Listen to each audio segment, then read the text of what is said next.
I've always believed that every single one of us deserves to work for an organization where we genuinely want, not need, to show up to work each day.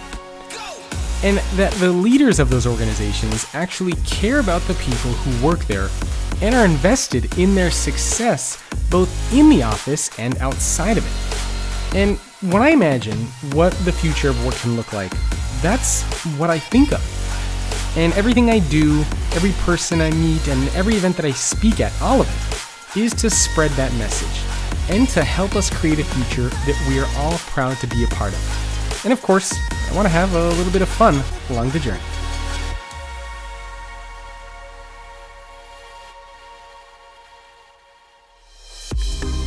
I was cheated, lied to, betrayed. All of this happened within just 6 months of being in a relationship. Naturally, I did what any rational person would do, and I decided it was time to end the relationship. So I waited until the right moment, I planned, and finally, I handed in my resignation letter. Now, I'm not special. There are millions of people around the world every single day who feel this way about the managers and the organizations that they work for. My first job out of college, the one where I felt so lied and betrayed to, during the interview process, I was told that I would be meeting with executives and entrepreneurs, traveling across the country, and doing all sorts of meaningful and impactful work. A couple months into my job, I'm stuck doing data entry, cold calling, PowerPoint presentations. Combine that with a 3-hour daily commute in bumper-to-bumper Los Angeles traffic. That was my life. And I'll never forget this. One day, the CEO comes out of his beautiful corner office and he says, "Jacob, come over here. I have something really important for you." I got excited. I thought, this is it. This is the moment. Something amazing is going to happen. And so I run over to him and I say, "Yes, what is it?" And he puts his hand into his pocket and he takes out his wallet. And from his wallet, he gives me a crisp, clean $10 bill, slaps it right in my hand, and says, "I'm late for a meeting. I need you to go to Starbucks and get me a cup of coffee. And get something for yourself as well." What, are you out of your damn mind? This is why I worked so hard in school, is to get you a cup of coffee? Get your own stupid cup of coffee. That's what I thought on the inside. On the outside, I said, "Of course, I would love to get you that cup of coffee. Of course, I'm dreaming of getting you coffee."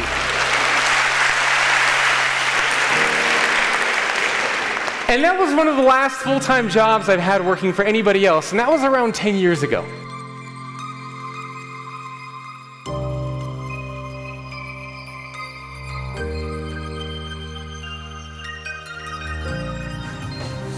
And the entire purpose of a lighthouse is always to guide people to safety, to help them find their way back home, and to help make sure that they stay away from rocks or cliffs that might crush their ships. And when I was thinking about this concept of the future leader, I very much thought of this idea of a lighthouse, because I think leaders now, and especially in the future, have to be lighthouses. I mean, all of you in this room, your job is to guide people and organizations to success, to help make sure that they stay away from the rocks, to help make sure that they don't crash into the cliffs, and to help make sure that they and the organization as a whole can succeed. But in order to do that, you also have to build yourselves up, right? You have to become that lighthouse. You have to learn new things. You have to evolve and adapt so that you can in turn shine your light onto others and onto this sea of uncertainty that we are all a part of. Will the leader of 2030 be that different than the leader of today? And if so, how? So here's what I uncovered from interviewing all these CEOs. They all believe that some core skills, some core things will remain the same, as I mentioned. Being able to create a vision, execute on strategic direction. But we will also need a new set of skills and mindsets. Why do we need a new set of skills and mindsets? Because we're seeing things that are disrupting our organizations. Technology, pace of change, automation, artificial intelligence, purpose and meaning and impact, transparency, authentic leadership, The very nature of talent and what it looks like, what they expect, all these things are changing. And because these things are changing, it means our companies are going to change. And if our companies are going to change, then we need a new type of leader who can take and guide these organizations forward. So I call this the Notable 9. These are the 4 mindsets and the 5 skills that the world's 140 top CEOs identified as being essential for the future leader. Now, these are, of course, important now, but over the next 10 years, they believe that this is going to be like air and water. And if you don't possess these, you will not be able to lead effectively.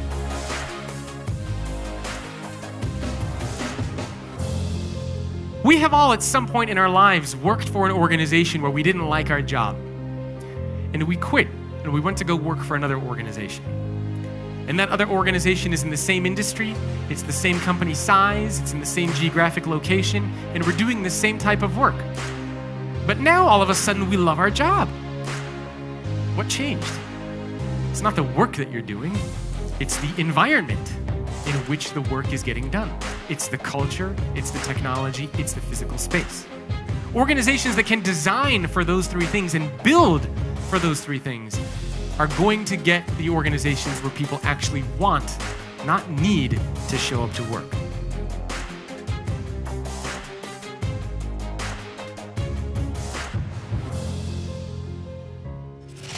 Pretend for a minute that you were in a relationship with somebody only because they gave you nice things. What happens when one day they don't give you nice things anymore?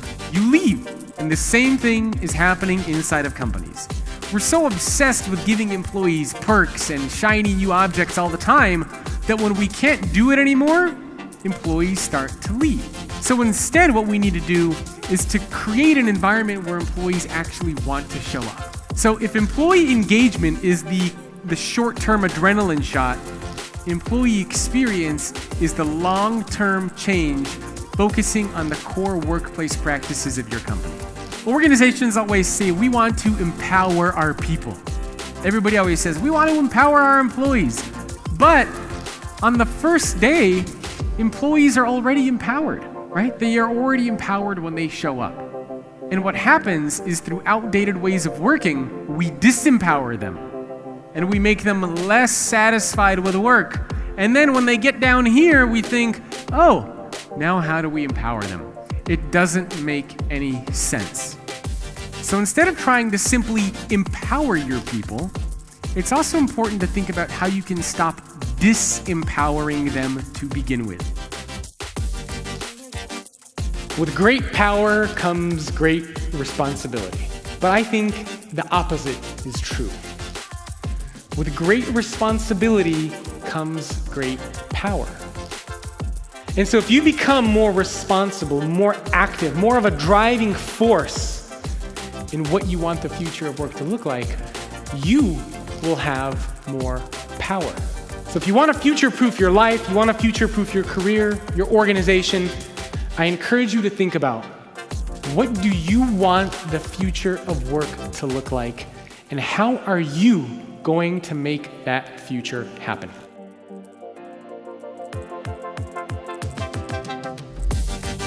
I estimate that by 2030, we're going to have between 88 million and 440 million leaders around the world.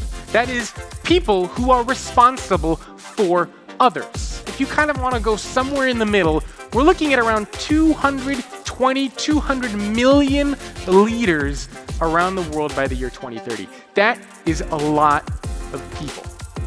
If we're going to have hundreds of millions of people in leadership roles where their job is to shape society, to shape the world, to shape cultures and values, then we better make sure that we have the right people in place.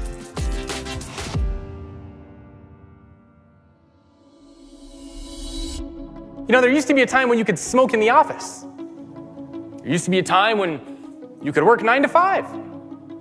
And there used to be a time when if your organization had a job that it wanted to fill, it would put up the posting and people would line up wanting to take that job. And one by one, these employees would try to convince you why they should work for you. They would talk about all their skills, all their accomplishments, the wonderful schools that they went to, and they would try so hard to convince you why you should hire them. Now look at the world that we live in today. You don't smoke in the office. This idea of working 9 to 5 has largely been replaced by work-life integration. And today, when you have a job you want to fill, and when candidates come through your door and you say, "This is our company," all of a sudden now they're asking you questions. What is it like to work here? Am I going to feel a sense of purpose? What are the values of the organization? What's the managerial style like? What tools am I going to be using? And so what we're starting to see is now it's you that are trying to convince the employees why they should work for you. And that's a very, very different way for us to think about work. You have to convince employees why they should work for you. How many times have you had a conversation with somebody, or you probably have said this yourself, maybe you're exchanging emails, maybe you're on the phone, maybe it's even in person. You ask somebody, "Hey, how's it going?" And they say, "I'm so heads down." You've probably even said, "I'm so heads down. I'm just laser focused on what's right in front of me." But unfortunately today, it's not good enough to be heads down. You gotta be heads up, heads side to side, heads all around you. So being a super perpetual learner, paying attention to the tangential, means being aware of how your skills and your abilities can be applied to other things, not just the one thing that you're doing now. Skills are greater than jobs. Skills are more valuable than jobs. So focus on the skills that you have and where those skills can be applied. Now, how many of you have kids?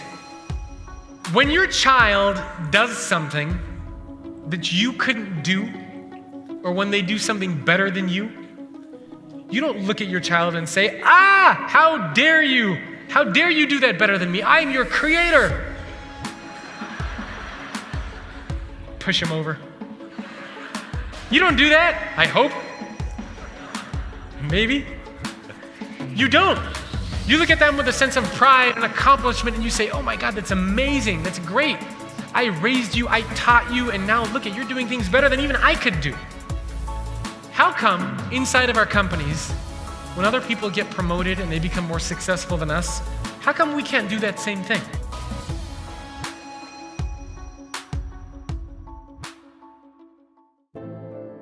We have this big habit inside of our companies around the world where we take people who bring in the most money, people who close the biggest deals, and then we promote them as a way to say thank you. And we promote them and then we give them the responsibility of managing others. And then we try to give them soft skill training. Right? We try to give them leadership training. And that never works, does it?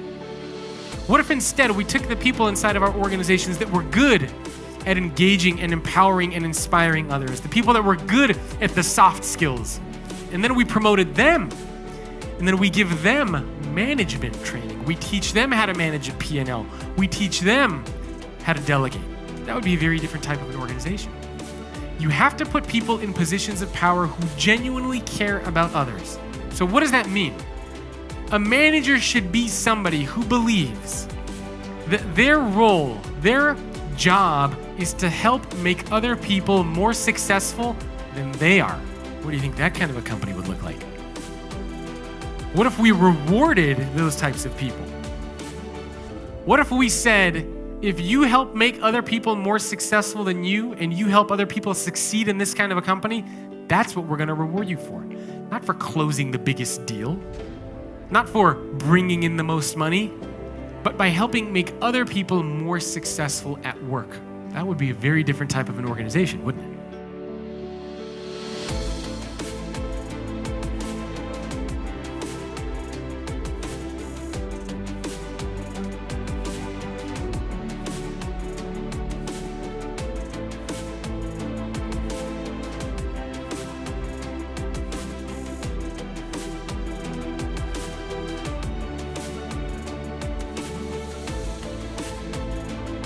You have some leaders who everybody wants to work for.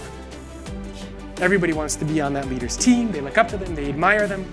But in that same company, you also have leaders who everybody hates. People are scared of them, they don't want to work for them, they want to transfer away from them. So in one company, how is it that you can have a leader that everybody loves and admires and respects, but you also have a leader that somebody hates and wants to get away from? Both those people got promoted. How? Why? It's because the people who promoted them have different filters.